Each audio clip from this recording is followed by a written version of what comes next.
জিদ, আমি এসেছি Tongi college gate থেকে। টঙ্গী কলেজ গেট থেকে। ওকে, ওকে। তো আচ্ছা আপনার রাসেল ভাই, আমি আমার স্টোরিতে চলে জি যাচ্ছি। প্লিজ আপনার ঘটনা শুনি আমরা। আচ্ছা, আমি এখন যে ঘটনাটি শেয়ার করব এটা আমার নিজের সাথে কোনো ঘটনা না, এটা আমি আমার মায়ের মুখ থেকে শুনেছি। আচ্ছা, আমার কাছে ঘট খুব ইন্টারেস্টিং লেগেছে, হ্যাঁ। আচ্ছা, শুনি আমরা ঘটনাটা। ঘটনাটি ছিল 1990 সালের ঘটনা এটা। তো ঘটনাটি ঘটে বরিশালেরই কোনো একটি গ্রামে। আমি গোপনীয়তার সাথে গ্রামের নামটা বলছি না রাসেল ভাই। ঠিক আছে, নো প্রবলেম। তো ঘটনা হচ্ছে আমার গ্রামেরই একজন লোককে কেন্দ্র করে, যিনি হচ্ছেন আমার চাচা, সম্পর্ক নিয়ে আমার চাচা হন। ওনার নাম হচ্ছেন বিল্লাত আলী। আচ্ছা, তো আহ, ঘটনাটা ঘটে ঢাকায়। আমার আরেক চাচা, যার নাম হচ্ছেন আব্দুল খালিক, আমার এই চাচা ঢাকাতেই সড়ক দুর্ঘটনায় মারা যান। তার মৃত্যুটা স্বাভাবিক না, আপনারা জানেন যে সড়ক দুর্ঘটনায় মারা যাওয়া মানে অপমৃত্যু হওয়া। আচ্ছা, তো আমি সড়ক দুর্ঘটনাটা একটু বর্ণনা দিই। সেটা হচ্ছে যে উনি ঢাকাতে একটা সরকারি অফিসে চাকরি করতেন। তো উনি রেগুলার বাসা থেকে সাইকেলে করে অফিসে যেতেন রাসেল ভাই। বাসা থেকে আহ, অফিসটা খুব বেশি দূরে ছিল না। তো উনি বরাবরের মতো সেদিনও সাইকেলে করেই যাচ্ছিলেন। তো উনি যখন সাইকেলে করে যাচ্ছিলেন, উনি রাস্তার একটা পর্যায়ে যাওয়ার পর ওনার সাইকেলের চেইনটা পড়ে যায়। তো উনি তখন রাস্তার মাঝ প্রান্তে থাকা অবস্থায় সাইকেলের চেইনটা পড়ে যাওয়ার কারণে উনি রাস্তার মাঝখানে দাঁড়িয়ে সাইকেলের চেইনটা ওঠানোর জন্য চেষ্টা করতেছিলেন। তো অপর প্রান্ত থেকে একটি দ্রুতগামী ট্রাক এসে রাসেল ভাই তাকে চাপা দিয়ে যায় চাপা এবং দিয়ে চলে যায়। ট্রাকের নিচে চাপা পড়ে উনি মারা যান। তো আমি একটু বলি যে উনি যখন ট্রাকের নিচে চাপা পড়েন, তখন ওনার দুই থাইস রান এদিক দিয়ে আর কি বিচ্ছিন্ন হয়ে যায় শরীর থেকে, এবং তার মাথাটা বিচ্ছিন্ন হয়ে যায় এবং মাথাটা একটু বিভৎস হয়ে যায়। আর যেটা বুঝতে পারতেছেন আর কি। তো রাসেল ভাই, যথারীতি লাশ মর্গে নেওয়া হয়। মর্গে নিয়ে তদন্ত শেষে লাশটা আর কি তার গ্রামের বাড়ি বরিশালে পাঠিয়ে দেওয়া হবে। তো রাসেল ভাই, তো মর্গে থেকে ওইখান থেকেই তাকে মানে দাফন কাফন পরিয়ে আর কি, কাফনের কাপড়টা পরিয়ে আর কি বরিশালের উদ্দেশ্যে পাঠিয়ে দেওয়া হয়। তো লাশটা নিয়ে যখন বরিশালের উদ্দেশ্যে রওনা দেন, তখন বরিশালে তার লাশটা নিয়ে পৌঁছাতে পৌঁছাতে রাত 3টা বেজে যায়। আচ্ছা। আচ্ছা, তো এবার বলি বিল্লাত চাচার কথা। আমার যে বিল্লাত চাচা ছিলেন, উনি পেশাগতভাবে উনি কবর খোঁড়ার কাজ করতেন। তো ঘটনা বেসিক্যালি তাকে কেন্দ্র করেই। হুম হুম। আচ্ছা, তো লাশটা বাড়িতে নিয়ে যাওয়ার পরে সহত সেই বিল্লাত চাচাকেই খবর দেওয়া হয় লাশের কবর খোঁড়ার জন্য। বিল্লাত চাচাও যথারীতি চলে আসেন। তো উনি যে টাইমটাতে চলে আসেন সেই টাইমটা এক্সাক্ট আমার মনে নেই, হবে 3:30 কি 4টা রাত তখন। আচ্ছা, হুম হুম। তো বিল্লাত চাচা আসেন, তো স্বাভাবিক লাশটা বাড়িতে নেওয়ার পরে খাটে রাখা হয় এবং বাড়ির সব মানুষদেরকে সেই লাশটা একটু করে দেখানো হয় আচ্ছা। আর কি। মুখটা সবাইকে একটু করে দেখানো হয়। আমি আগেই বলেছিলাম রাসেল ভাই যে মুখটা একটু বিভৎস ছিল, দেখার হুম, মতো ছিল না আপনি পরিস্থিতি। বলেছিলেন, হ্যাঁ। তো সবাইকে যখন দেখানো হয়, তখন ওই সময় বিল্লাত চাচাও সামনে একটু দেখেন। তো একবার উনি উনি জাস্ট একবারই দেখেন, এরপরে উনি আর দেখতে যান না সেটা। তো উনি ওনার যথারীতি কাজে চলে যান, কবর খোঁড়ার কাজে উনি চলে যান। তো রাসেল ভাই, একটু বলে রাখি, উনি কবর কিন্তু উনি নিজে একাই করতেন কবর খোঁড়ার কাজটা। যে ওনার সাথে আর আচ্ছা। কেউ থাকতো না, উনি একাই কাজটা করতেন। তো উনি জাস্ট একটা হারিকেন নিয়ে চলে যান কবর খোঁড়ার কাজ করতে। তো উনি কবরটা খুঁড়তে থাকেন। কবরটা খোঁড়ার প্রায় 2/3 কাজের যখন হয়ে যায়, হুম হুম। ঠিক তখনই উনি শুনতে পান যে উনি যখন উপর হয়ে যখন কবর খোঁড়ার হুম কাজটা হুম। করছিলেন, হুম হুম। তখনই উনি একটু পেছন থেকে উনি শুনতে পান কেউ ওনাকে বলছেন, ভাই কি করেন। আচ্ছা। তো উনি স্পষ্টত আওয়াজটা শুনতে পান, বাট উনি আসলে তখন কিছু মনে করেন না। উনি সোজা হয়ে দাঁড়িয়ে যান এবং উনি পিছনে তাকান, বাট কাউকে দেখতে পান না। উনি ভাবেন যে তার একটু ভ্রম হয়েছে। হুম হুম। হয়তো সেই লাশটা উনি দেখে এসেছেন, যেটা দেখে উনি একটু ঘাবড়ে গিয়েছিলেন, একটু ভয় পেয়েছিলেন। সেজন্য হয়তো ভয় পাচ্ছেন, হ্যাঁ, ভয়ের রেশটা স্বাভাবিকত এখনো উনি কাটেনি। একটু ভয় পাচ্ছিলেন। হুম হুম। আচ্ছা, তো যথারীতি উনি আবার কাজে মন দেন। ঠিক তার 5 থেকে 6 মিনিট পরে উনি সেই আওয়াজটাই শুনতে পান, কিন্তু এবার তার খুব কাছে। যখন আপনি নিচু হয়ে কোনো কাজ করবেন, তখন আপনার কানের কাছে যদি কেউ কথা বলে, হুম ঠিক হুম। হুম। যেভাবে হচ্ছিল, ঠিক উনি সেভাবে শুনতে পান যে তার কানের কাছে সেই কথাটাই বলছে, ভাই কি করে। এবার উনি একটু ঘাবড়ে যান, উনি স্পষ্ট শুনতে পান এবং উনি সাথে সাথে পিছনে ঘুরে তাকান। উনি পিছনে ঘুরেই যা দেখেন রাসেল ভাই, সেটার জন্য উনি কখনোই প্রস্তুত ছিলেন না। উনি দেখেন একটু আগে বাড়িতে যেই লাশটাকে উনি খাটের উপরে দেখে এসেছেন, সেই লাশটাই তার পেছনে দাঁড়ানো, হুম। কাফনের কাপড় পরা অবস্থায়, সেই বিভৎস মুখটা নিয়ে। আচ্ছা। তো এটা দেখার পরে উনি আর নিজেকে কন্ট্রোল করতে পারেন না, উনি ঠিক সেই কবরের ভিতরেই অচেতন হয়ে পড়ে যান। হুম। তো উনি কতটা সময় পড়েছিলেন তা ঠিক বলতে পারবো না, কিন্তু উনি কাজ করতে যাওয়ার পরে বাড়িতে এদিকে সবাই তার জন্য অপেক্ষা করছিলেন যে বিল্লাত ভাই কবর খোঁড়ার কাজ করতে গেলেন, কিন্তু এখন উনি ফিরে আসছেন না কেন। এটা ভেবে সবাই তখন 2-4 জন লোক যায়, সেখানে আমার বাবাও থাকেন, আমার বাবা সহ আমার চাচা এবং আরো 2-1 জন লোক যান সাথে। তারা সবাই গিয়ে সেখানে দেখতে পান সেই বিল্লাত চাচা কবরের ভিতরে অচেতন অবস্থায় পড়ে রয়েছেন উপুর হয়ে। আচ্ছা, তো তাকে উপর স্বাভাবিকত হয়ে পড়ে আছেন, উপুর হয়ে পড়েছেন। উপর হয়ে পড়ে আছেন। তো স্বাভাবিকত তাকে ধরে নিয়ে আসা হয়, সেখান থেকে তাকে বাড়িতে এনে তার মাথায় পানি দেওয়া হয়, চোখে মুখে পানি ছিটা দেওয়া হয়, তাকে পানি খাওয়ানো হয়। এরপরে তিনি একটু আশ্বস্ত হওয়ার পরে, একটু সুস্থ হওয়ার পরে তার কাছে জানতে চাওয়া হয় কি হয়েছিল। হুম, তখন উনি যেটা বলেন সেটা শুনে সবাই তো রীতিমতো অবাক। উনি বলেন যে আমি কবরের পাশে খালিক ভাইকে দেখতে পেয়েছি, ঠিক কাফনের কাপড় পরা অবস্থায় উনি আমার পেছনে দাঁড়ানো, তার সেই বিভৎস মুখটা। তো যথারীতি রাসেল ভাই সেখানেই ঘটনা শেষ হয়ে গেলে যেতে পারতো, কিন্তু ঘটনাটা সেখানেই শেষ হয়ে যায়নি। তারপরে লাশটা দাফন করা হয়। লাশটা দাফন করতে করতে সকাল 7টা বেজে যায়। আচ্ছা, তো স্বাভাবিক লাশটা দাফন করা হয়। দাফন করে সবাই যখন ফিরে আসছিলেন, দাফনের কাজটা শেষ করে, তখন ওই বিল্লাত চাচা উনিও সেখানে ছিলেন। উনিও উনি ফিরে লাশটা আসছিলেন। ধরে কবরে হ্যাঁ। নামিয়েছিলেন। উনি কবরটা শেষ করার পরে যখন ফিরে আসছিলেন, তো সবাই যখন ফিরে আসছিলেন, বিল্লাত চাচা উনি ছিলেন সবার পেছনে। আচ্ছা, তো উনি পেছন থেকে আসতেছেন, কবর থেকে ঠিক 10টা স্টেপ সামনে আসার পরেই উনি কবরের ভিতর থেকে উনি শুনতে পান যে ওনার কাছে মনে হচ্ছিল আওয়াজটা কবরের ভিতর থেকে আসছে। সেই খালিক চাচার কণ্ঠেই কেউ বলছে, ভাই আমাকে একা রেখে কোথায় যান। উনি আচ্ছা। প্রথমবার এই কথাটা শোনেন। প্রথমবার এই কথাটি শোনার পরে উনি এবারও তেমন একটা গুরুত্ব দেননি, কিন্তু তারপরও তিনি মাথা থেকে পুরোপুরি ব্যাপারটা ঝেড়েও ফেলতে পারছিলেন না, কারণ উনি ঠিক কিছুটা সময় আগেই একটা পরিস্থিতির শিকার হয়ে এসেছেন। হুম, হুম। তো তারপর উনি জিনিসটা খেয়াল না করে উনি সামনের দিকে হাঁটা শুরু করেন, বাট 1 থেকে 2টা স্টেপ সামনে আসার পরে সেই ভয়েসটা আবারও তিনি শুনতে পান, সেই কথারই পুনরাবৃত্তি। তাকে বলছে, ভাই আমাকে একা রেখে কোথায় যান। এবার তিনি রাসেল ভাই ওইখানে চিৎকার দিয়ে আবার অচেতন হয়ে পড়ে যান। তো আবার সবাই তখন যাকে ধরে নিয়ে আসে, মাথায় পানি টানি দিয়ে যখন আবার তাকে সুস্থ করা হয়, এবার তাকে জিজ্ঞেস করা হয় এবার কি হয়েছিল। এবার রাসেল ভাই উনি বলেন যে আমি খালিক ভাইয়ের কণ্ঠে শুনতে পাচ্ছি সে কবরের ভিতর থেকে কেউ বলছে, ভাই আমাকে একাই রেখে কোথায় যান। তো এই ঘটনা শোনার পরে রাসেল ভাই এখানেই ঘটনা শেষ না। তো সবাই চলে আসে বাড়িতে, বিল্লাত চাচা ওনার বাড়িতে চলে যান, সবাই সবার বাড়িতে চলে যান। তো ওই দিন রাত থেকেই বিল্লাত চাচার সাথে আরেকটু ঘটনা ঘটতে থাকে। সেটা হচ্ছে যে উনি রাতে যখন ঘুমাতে যান, তো উনি রাতে ঘুমের একটা পর্যায়ে উনি স্বপ্ন দেখেন সেই আব্দুল খালিক চাচাকেই, যেই চাচা ওনাকে বলছেন, ভাই আমি ভালো নেই। তো উনি প্রথম দিন এই স্বপ্নটা দেখতে পান, দেখার পরে উনি খুব বিচলিত হন, খুব ভয় পেয়ে যান, বাট উনি তারপরও কাউকে কিছু বলেন না, কোনো কিছুর তোয়াক্কা না করে ঠিক পরের দিনের জন্য আবার একই সময় উনি রাতে বিছানায় চলে যান। ঠিক সেম স্বপ্ন রাসেল ভাই সেম ভাবে সেম কণ্ঠে সেই আব্দুল খালিক চাচা আবার বলছে, ভাই আমি ভালো নেই। এভাবে চলতে থাকে। ঠিক তার পরের দিন সেম থার্ড ডেতেও একই ঘটনা, একই কণ্ঠে তিনি আব্দুল খালিক চাচার এই কথাটা শুনতে পান, ভাই আমি ভালো নেই। তো এই 3 দিন যাওয়ার পরে চতুর্থ দিনের মাথা থেকে রাসেল ভাই বিল্লাত চাচা প্রচন্ড অসুস্থ হয়ে পড়েন এবং উনি স্বাভাবিক। 1 মাসের মতো অসুস্থ ছিলেন হুম। এবং ভয়াবহ জ্বর সহ বমি এবং ঠান্ডার যে প্রভাবটা ছিল সেটা সহ উনি মানে অস্বাভাবিক রকমের অসুস্থ ছিলেন। তো রাসেল ভাই এই ঘটনা শেষে উনি 1 মাস পরে একজন হুজুর, আমাদের পাশের গ্রামেরই মসজিদের হুজুরের ইমাম সাহেবের সাথে উনি কথা বলেন এই ব্যাপারগুলো নিয়ে। তিনি শুরু থেকেই ইমামকে সবকিছু খুলে বলেন এবং সবকিছু খুলে বলার পরে ইমাম এক পর্যায়ে বলে, যেহেতু উনি আপনার স্বপ্নে এসে বলছে উনি ভালো নেই, তো আপনারা তার নামে একটি মিলাদ দিয়ে দিন এবং তার কবরটি তার আত্মীয় স্বজন কাছের মানুষদেরকে নিয়ে ভালো করে জিয়ারত করে একটি মিলাদ দিয়ে ফেলুন তার নামে এবং কিছু ফকির মিসকিনকে খাইয়ে দিন। তো তার কথা মতো তার রিলেটিভস, তার আত্মীয় স্বজনরা, সেই বিল্লাত চাচাও সেখানে ছিলেন, তারা সবাই উপস্থিত থেকে তার নামে একটি মিলাদ দিয়ে দেন এবং তার কবরটি খুব ভালো করে জিয়ারত করার পরে বিল্লাত চাচার সাথে আর কোনো কিছু ঘটেনি। তারপর থেকে বিল্লাত চাচা এখন পর্যন্ত সুস্থ আছেন। এই ছিল আমার ঘটনা। থ্যাংক ইউ রাসেল ভাই। অনেক ধন্যবাদ আপনাকে আপনার ঘটনার জন্য, এবং আশা করছি যে আপনাদের সবার ওনার যে ঘটনাটা উনি বললেন সেটা আশা করছি আপনাদের সবার ভালো লেগেছে।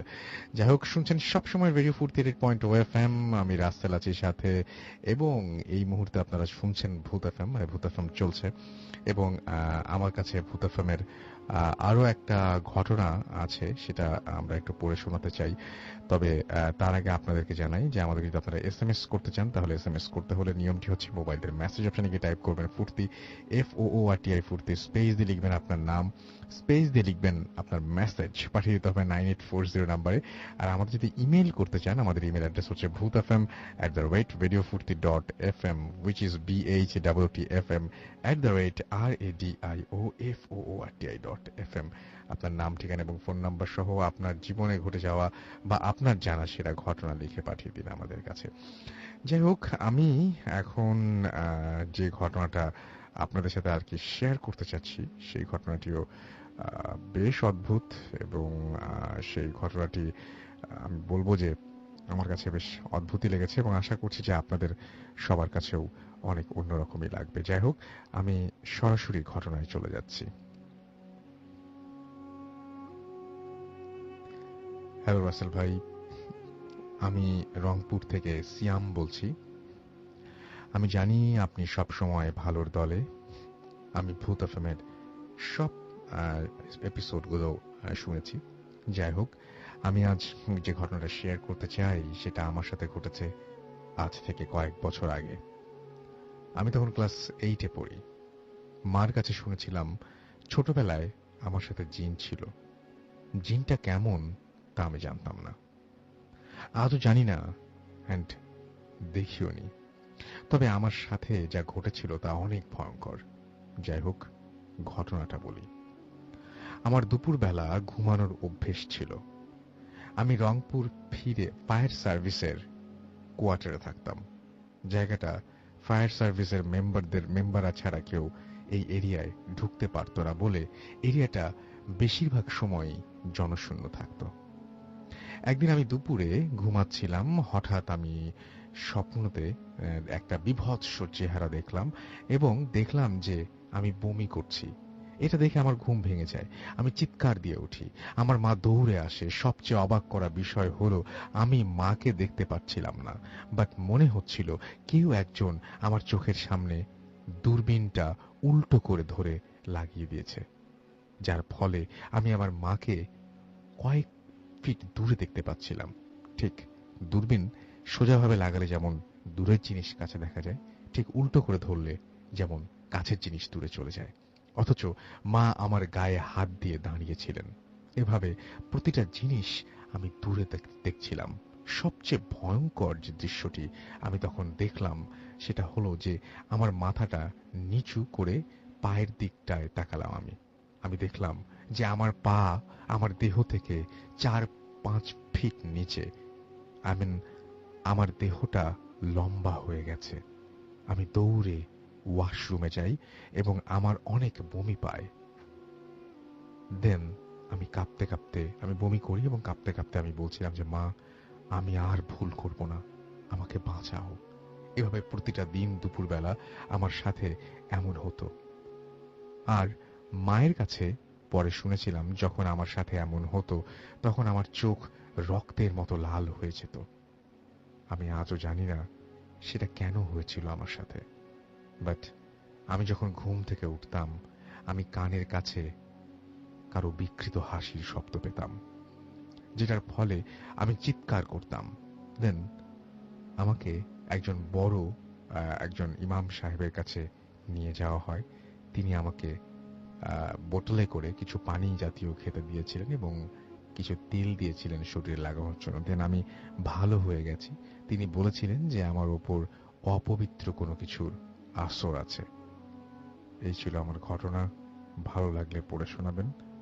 এরপর তিনি তার ফোন নাম্বার দিয়েছেন, এবং তিনি এখন যে বর্তমান যে ঠিকানা সেই ঠিকানা জানিয়েছেন আমাদেরকে। সেটি হচ্ছে রংপুর মেডিকেল পূর্ব গেট থেকে তিনি লিখেছেন এই ঘটনাটি।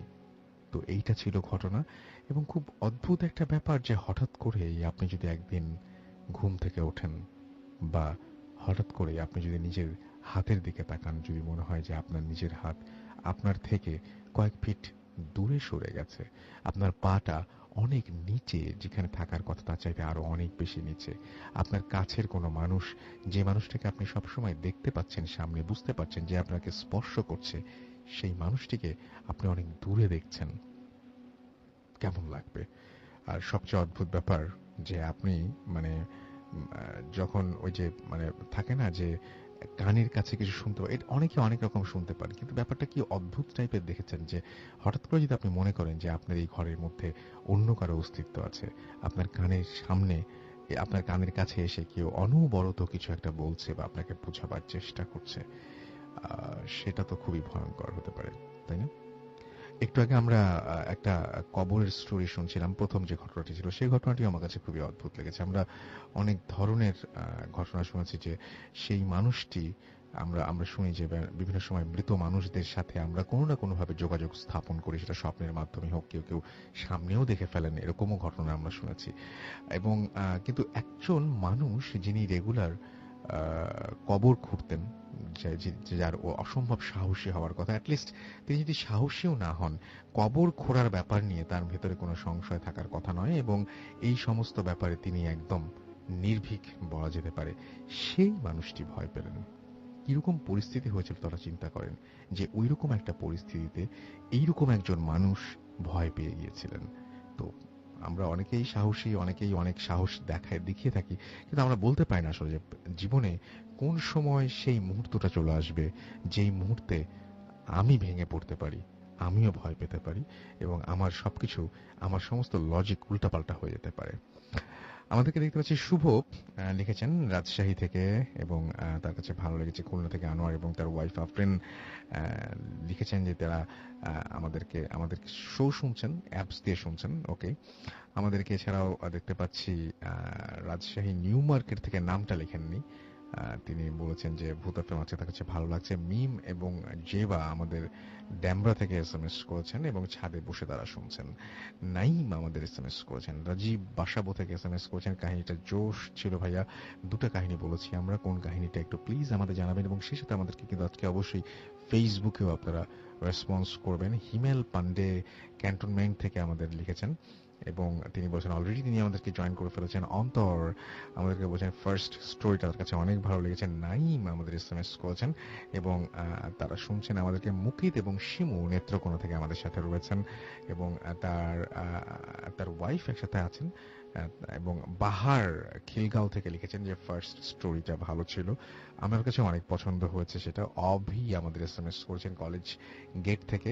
এছাড়াও শান্ত আমাদের এসএমএস করেছেন হরিয়ান থেকে, এবং আমাদেরকে এসএমএস করেছেন। তিনি, তার কাছে অবশ্য ভয় লাগছে না, লাগতে নাই পারে আমার কাছে।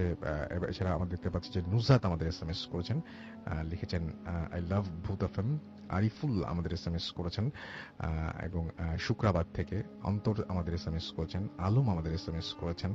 এমডি আল আমিন আমাদের এসএমএস করেছেন। আসলে ভয় না লাগাটা কোনো দোষের কিছু না, ভয় না লাগতে পারে, আমরা আমাদের মতো চেষ্টা করে যাব, এবং আপনার যদি মজা দিতে পারি, আনন্দ দিতে পারি, এতটুকু ভয় দিতে পারি, তাহলে আমরা খুবই খুশি।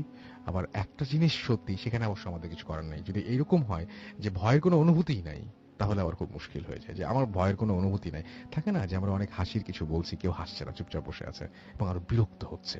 যত হাসির কথা হচ্ছে তত বেশি তিনি বিরক্ত হচ্ছেন। যত বেশি বিরক্ত, যত বেশি মানে হাসির রোল পড়ে যাচ্ছে ঘরের মধ্যে, তত বেশি তিনি তার বিরক্তিরও পরিমাণ বাড়ছে। এরকমও হয়। আমাদেরকে এছাড়াও দেখতে পাচ্ছি উত্তরা থেকে রাসেল এসএমএস করেছেন। এছাড়াও আমাদের সাথে রয়েছেন রুবেল, ফয়সাল, তার ছোট বোন জান্নাত সহ আরো অনেকে। আমাদেরকে চৈতি, স্বর্ণা, লাবণী, বৃষ্টি আমাদের সাথে আছেন। সুমন ফার্মগেট থেকে আমাদের সাথে জয়েন করেছেন, লিখেছেন অসম হচ্ছে। আমাদেরকে এস এইচ আবরার হবিগঞ্জ থেকে এসএমএস করেছেন, না হাজারিবাগ থেকে এসএমএস করেছেন। ইমরান ময়মনসিং থেকে এসএমএস করেছেন, একা শুনছেন তিনি। নানাজ ধানমন্ডি থেকে এসএমএস করেছেন, ফার্স্ট স্টোরিটা তার কাছে ভালো লেগেছে। এছাড়াও আমাদেরকে দেখতে পাচ্ছি ফাহসান চট্টগ্রাম থেকে এসএমএস করেছেন। ফয়জুর ময়মনসিং থেকে আমাদের এসএমএস করেছেন আমাদেরকে এফএম রাতুল। এছাড়া আমাদেরকে আরো অনেকেই এসএমএস করছেন, এবং আপনি যদি এসএমএস করতে চান তাহলে মোবাইলের মেসেজ অপশনে গিয়ে টাইপ করুন ফুর্তি, FOORTI ফুর্তি, স্পেস দিয়ে লিখুন আপনার নাম, স্পেস দিয়ে আপনার মেসেজ পাঠিয়ে দিন 984 নাম্বারে। বাট সবচেয়ে বেশি জরুরি যেটা, সবচেয়ে বেশি দরকার যেটা, সেটা হচ্ছে আপনাদের ইমেল। সো আমি আরো একবার আপনাদেরকে ইমেল অ্যাড্রেসটা স্মরণ করে দিচ্ছি। আমাদের ইমেল অ্যাড্রেস হচ্ছে bhutfm@radiofurti.fm, which is BHWTFM@radioforti.fm। ফিরে আসবো ফেসবুকের আপনাদের কমেন্ট গুলো নিয়ে এবং আরো একটা ঘটনা নিয়ে। তবে তার আগে ছোট্ট একটা বিরতি রয়েছে, সেই বিরতির পরপরই আমরা ফিরে আসবো। সো আমাদের সঙ্গেই থাকুন, কোথাও যাবেন না। স্টে টিউনড, রেডিও ফুর্তি, এন্ড ডোন্ট স্টপ দ্য ফুর্তি। Bhoot FM, the night comes alive with Graminphone.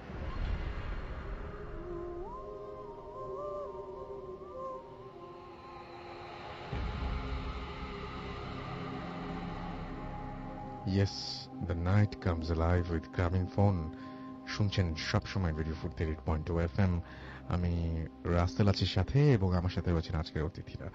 আপনাদেরকে একটা খবর জানিয়ে দিই, সেটি হচ্ছে যে আমরাও একদম যেদিন ছিটমহল বাংলাদেশের ছিটমহলগুলোতে এরকম মানে উৎসব পড়ে গিয়েছিল, যেদিন আমাদের বাংলাদেশি ভাইরা, মানে যারা এখন আমাদের বাংলাদেশে আমাদের একদম সত্যি আক্ষরিক অর্থেই যাদের একটি দেশ রয়েছে, যাদের একটি পতাকা রয়েছে, যাদের একটি মানে একটি সুদীর্ঘ গৌরবের ইতিহাস রয়েছে, তারা যেদিন আমাদের সাথে জয়েন করলেন, তাদেরকে আমরা ভূত এফএমের পক্ষ থেকে স্বাগত জানিয়েছিলাম এবং দুঃখ প্রকাশ করেছিলাম যে অনেকেই হয়তো ভূত এফএম শুনতেন, এরকম অনেকেই হয়তো চলে গেছেন আমাদের ছেড়ে, মানে অন্য কোনো দেশে, পার্শ্ববর্তী দেশে, ইন্ডিয়ায়।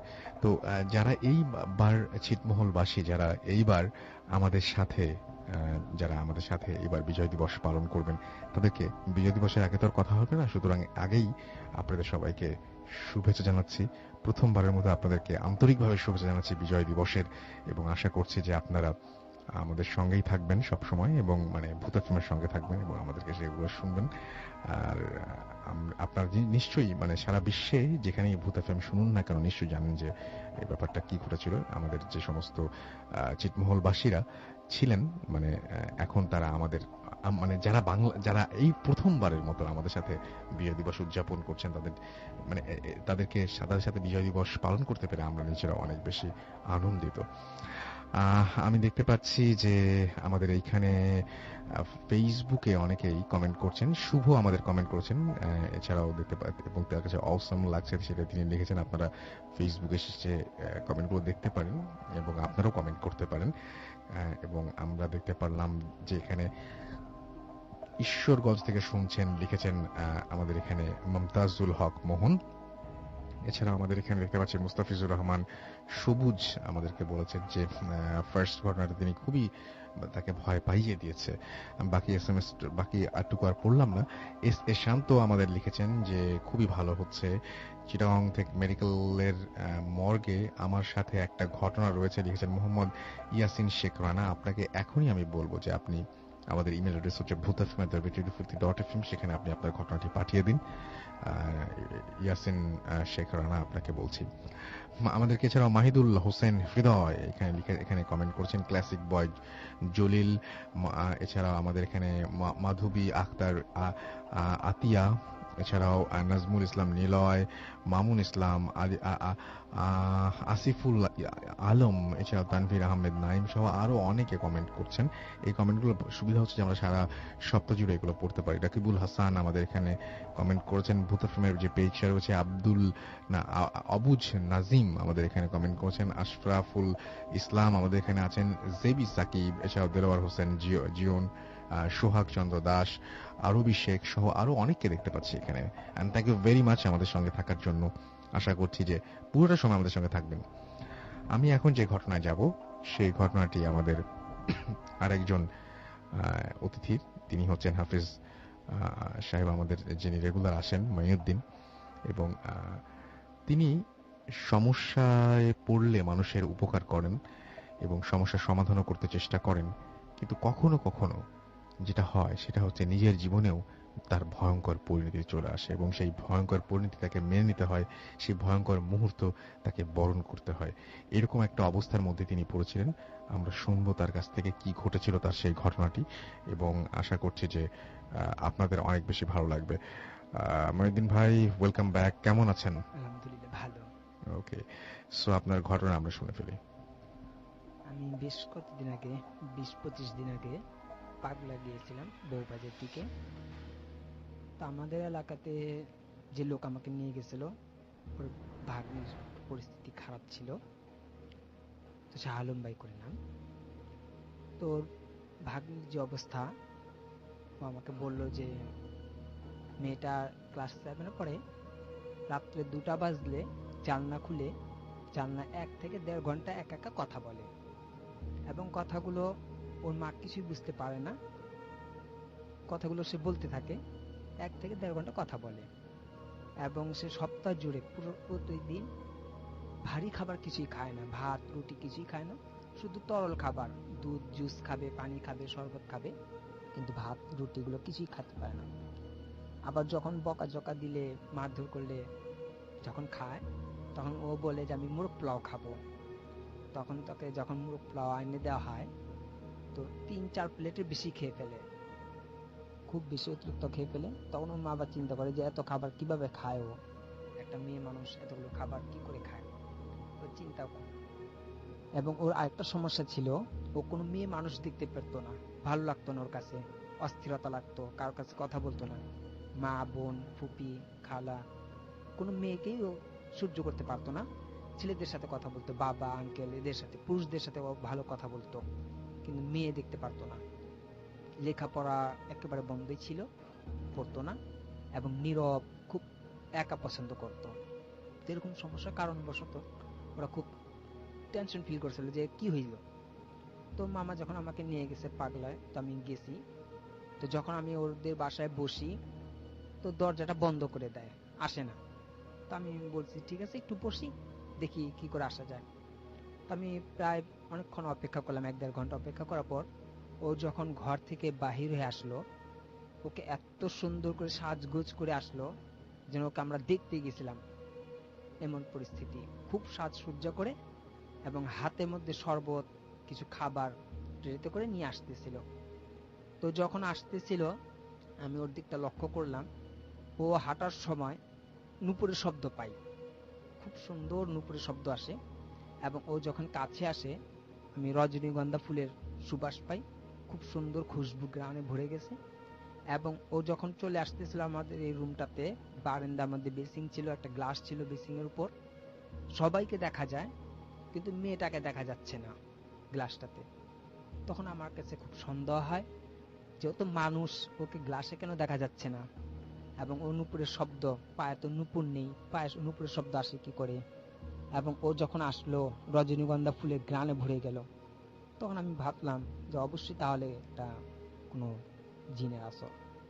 তো যখন ও এসে বসলো আমার কাছে, এসে যখন বসে আমার কাছে বসলো, ও আমার ডান হাতের মধ্যে একটা চুমু দিল। তখন আমার ভিতরে একটু খুব ভয় কাজ করলো। এবং পাশের যে তারা ছিল, ঘর ভর্তি মানুষ ছিল, ওরা বলতে লাগলো দেখো ওর ভিতর কোনো জিন ভূত কিছুই নেই, ও বড় হয়ে গেছে, ওর জন্য একটা ভালো ছেলে দেখে বিয়ে দেওয়ার ব্যবস্থা করে দাও, দেখবে সব ঠিক হয়ে গেছে, ওর কোনো জিন ভূতের কোনো কিচ্ছু নেই।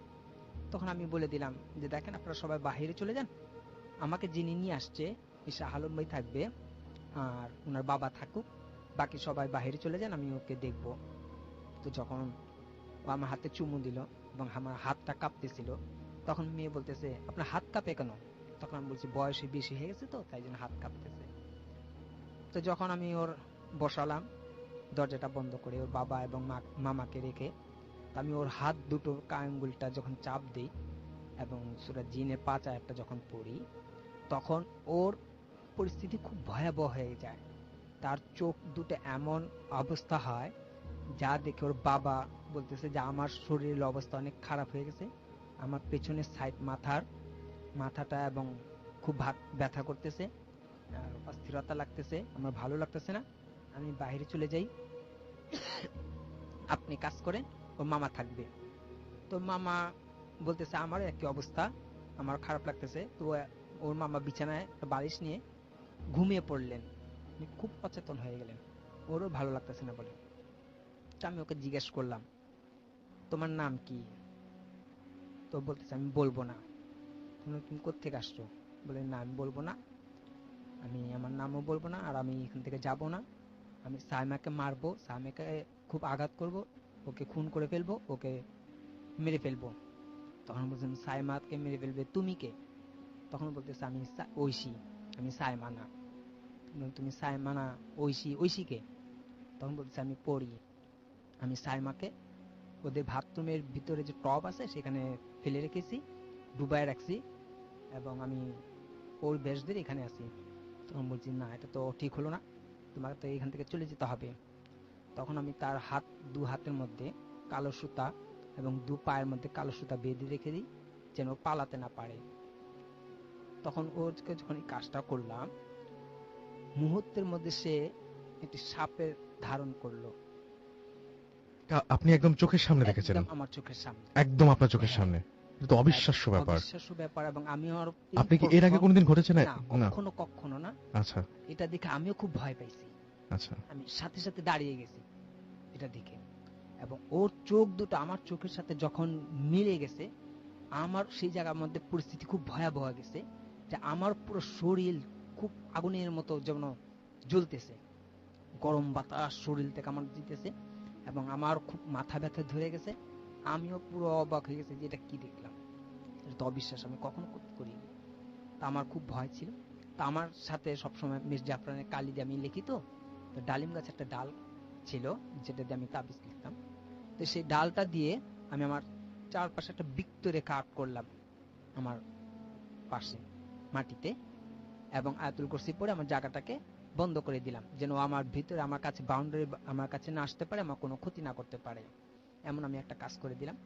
তো আয়াতুল কুরসি যখন পড়তেছিলাম, তখন সেই সাপ খুব আস্তে করে তার মাটিতে নিজ ইচ্ছা করে চলে যায়।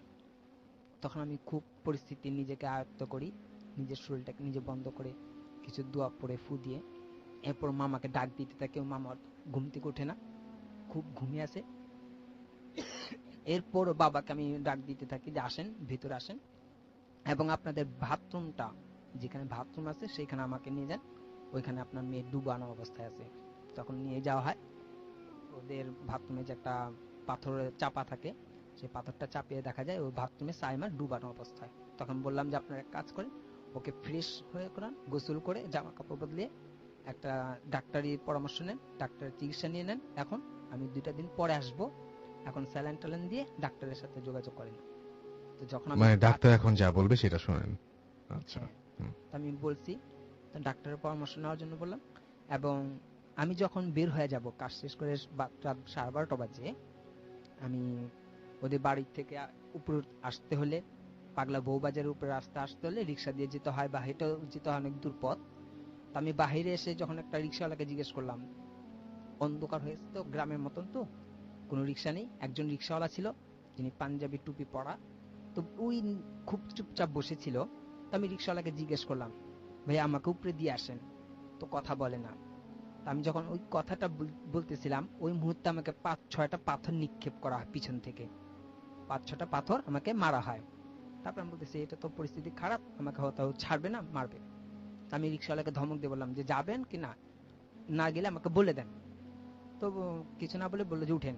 যখন আমি উঠে বসলাম, যখন আমি ইয়াসিন সূরা পড়তেছি, তো রিক্সাওয়ালাটা নিচে নেমে গেল। আমি ভাবছি হয়তো প্রসাব করতে যাবে, কিন্তু দেখি আর আসে না। 10-15 মিনিটের বেশি হয়ে গেল। তখন আমি রিক্সার বেলটা বাজিয়ে বলতেছি, ভাইয়া কোথায় গেলেন, আসেন না কেন? তো দেখি আসে না। আমি হাঁটা শুরু করলাম যে থাক, ও যেখানে যাক। আমি হাঁটা শুরু করে কখন যে পোস্তগোলা থেকে চলে আসছি আমার নিজেও খেয়াল নেই।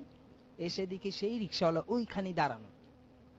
আমি যখন পাগলার থেকে হাঁটতে হাঁটতে পোস্তগোলার দিকে চলে আসি, ওই রিক্সাওয়ালাকে ওই অবস্থাতে আমি দেখতে পাই ওই জায়গায়। তখন আমি নিজেকে বলি, দাঁড়া, তুই জিন না মানুষ আমি দেখবো এখন, তুই কার সাথে এরকম খেলা করিস। তখন সামনে গিয়ে আমি সূরা জিনে 5 আয়াতটা যখন পড়ি, ও রিক্সাওয়ালা আমার উপরে খুব চড়া হয়ে যায় যে তুই আমাকে কেন বিরক্ত করিস, বারবার কেন আমার পিছনে নিস। বললাম তুমি কে, মানুষ না জিন?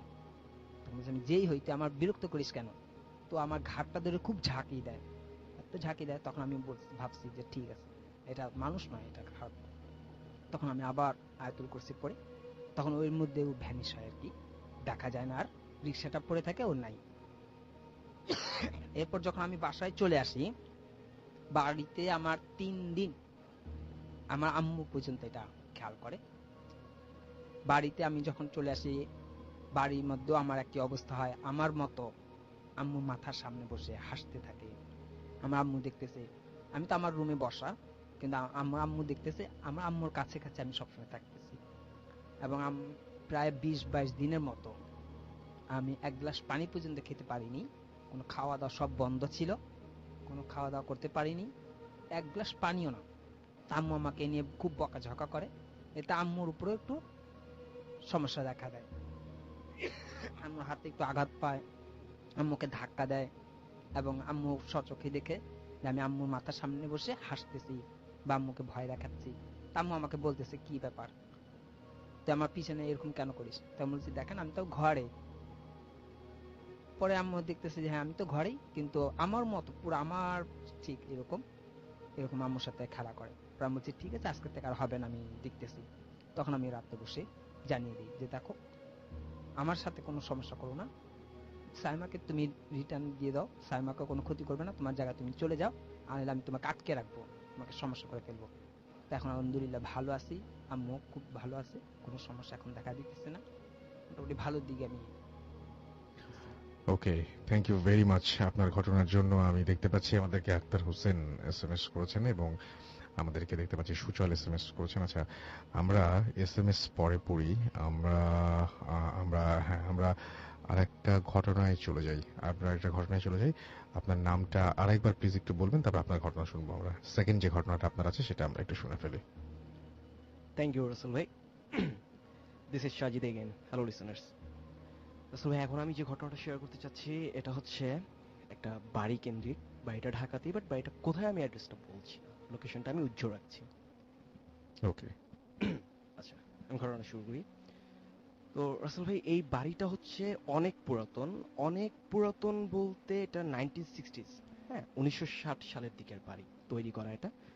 তো ওই এলাকাতে এটা হচ্ছে অন্যতম প্রধান একটা পুরাতন বাড়ি, মোটামুটি সবাই চেনে, বেশ একটা পরিচিতি আছে এই বাড়িটার।